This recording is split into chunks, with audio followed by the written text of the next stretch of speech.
Everyone, this is my Module 9 reflection. The role of assistive technology in the classroom is to assist a child with disabilities, improving, maintaining, or increasing their functional capabilities.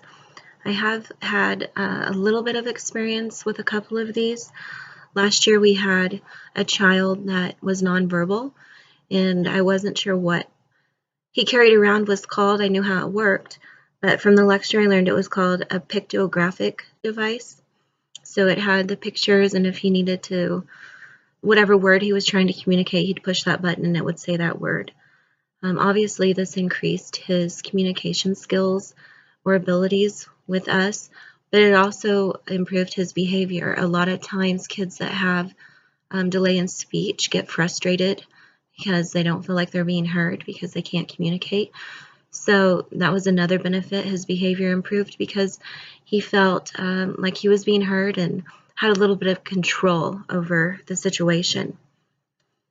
One thing I found really interesting was the low-tech assistive technologies. I had never really categorized them like that, like a pencil grip or color coding or peer support. You know, we use them, but I had just never classified them as low-tech assistive technology.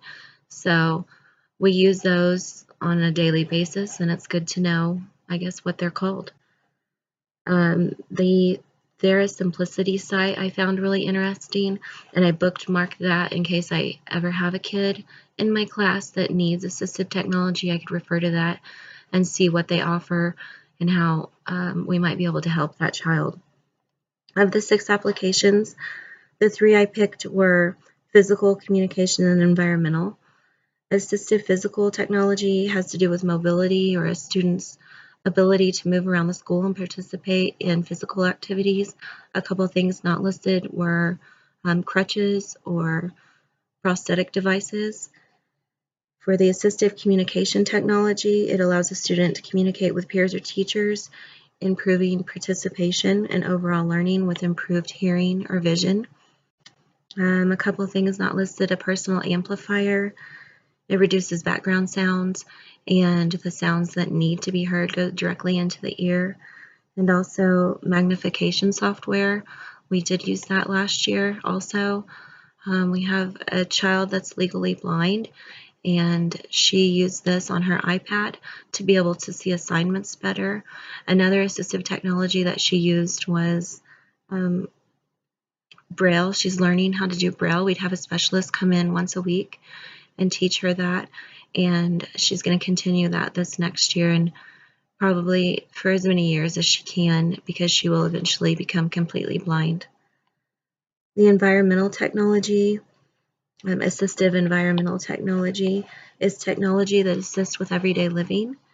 There are bright switches for visually impaired, so the light switch that has a bright blinking light for them to find easier, and also foot pedals to control the computer. If you have a child that breaks their primary writing arm, they might be able to use one of these foot pedals to control the computer, or if you have a child that doesn't have arms, they could use these foot pedals to control the computer.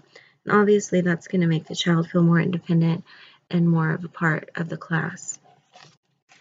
The technology, the assistive technology that I picked that wasn't listed is a seat cushion. I wasn't sure what the term was, so I Googled it, and I know now that it's commonly known as a wiggle seat.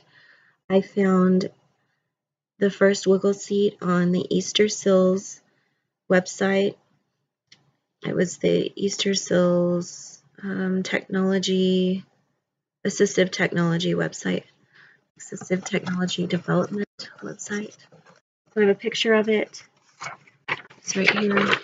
This is what they had on their site. It's about $25. It's got little bumps on either side, and it's a cushion. You can air it up to fit the child or the weight of the child. Also, it's commonly being used for ADHD, which is what we used ours for. It gives the children a little bit of maneuverability so they can sit and kind of fidget around, which helps them stay focused without having to get up out of the seat. And I looked on Amazon and I found a couple of other ones. You can see the bumps better on these. starting at about $10. So there's all kinds of brands out there besides the Wiggle Seat. And I think for $10 for an assistive technology with as many children that do have ADHD, it might be a cost-effective assistive technology for a school. I know that we've enjoyed using ours. Thank you.